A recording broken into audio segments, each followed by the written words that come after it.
Hi, welcome to the Carpenter Shop, where together we're taking steps forward and growing up and learning a little bit more about the life that we were created to live and what that means to live a life for Jesus.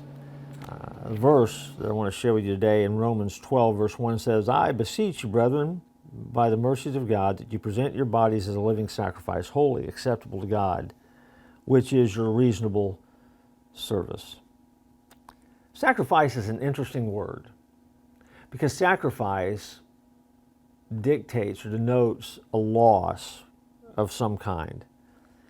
When we sacrifice our time and we sacrifice our money, we will say, I've sacrificed my time and I've sacrificed my money. But if you think about it,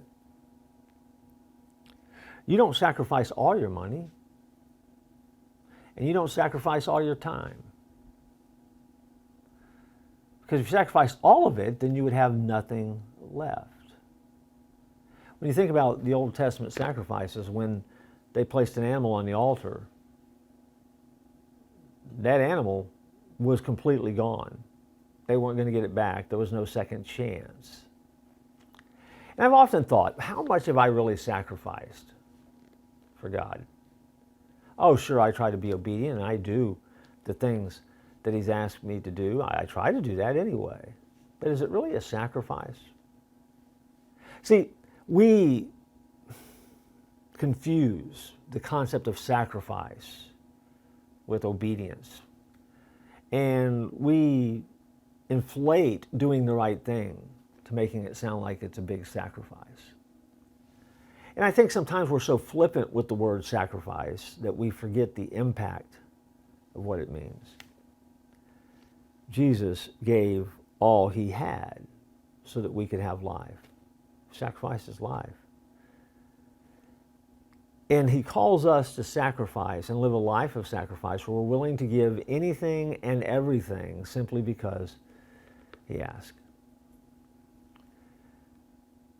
I don't know if we've always done a real good job of teaching in the church what sacrifice means.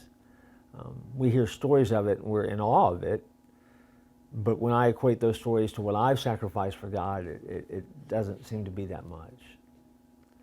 And yet we have a God who takes the little that we do give and the little that we do in obedience, and He makes it so much bigger. Because when I do what I am supposed to do, and when I do what I'm called to do, and when I give and I share and I sacrifice, back to that word again, God takes that and multiplies that in ways that are nothing short of supernatural. So on one hand, don't be so cavalier with the word sacrifice. But on the other hand, be confident in the fact that when you're willing to be obedient, God takes that and uses that in ways that you never could have used it. And when God is in the equation, every gift, every offering, every moment that you give to Him matters. And He does see it with the heart that you give with. Make sure that the attitude of your heart is always one of sacrifice. And that's a different subject altogether, and one worth exploring, and I'm sure we will another time. But not today, because this episode is over. I look forward to joining you next time here in the Carpenter Shop.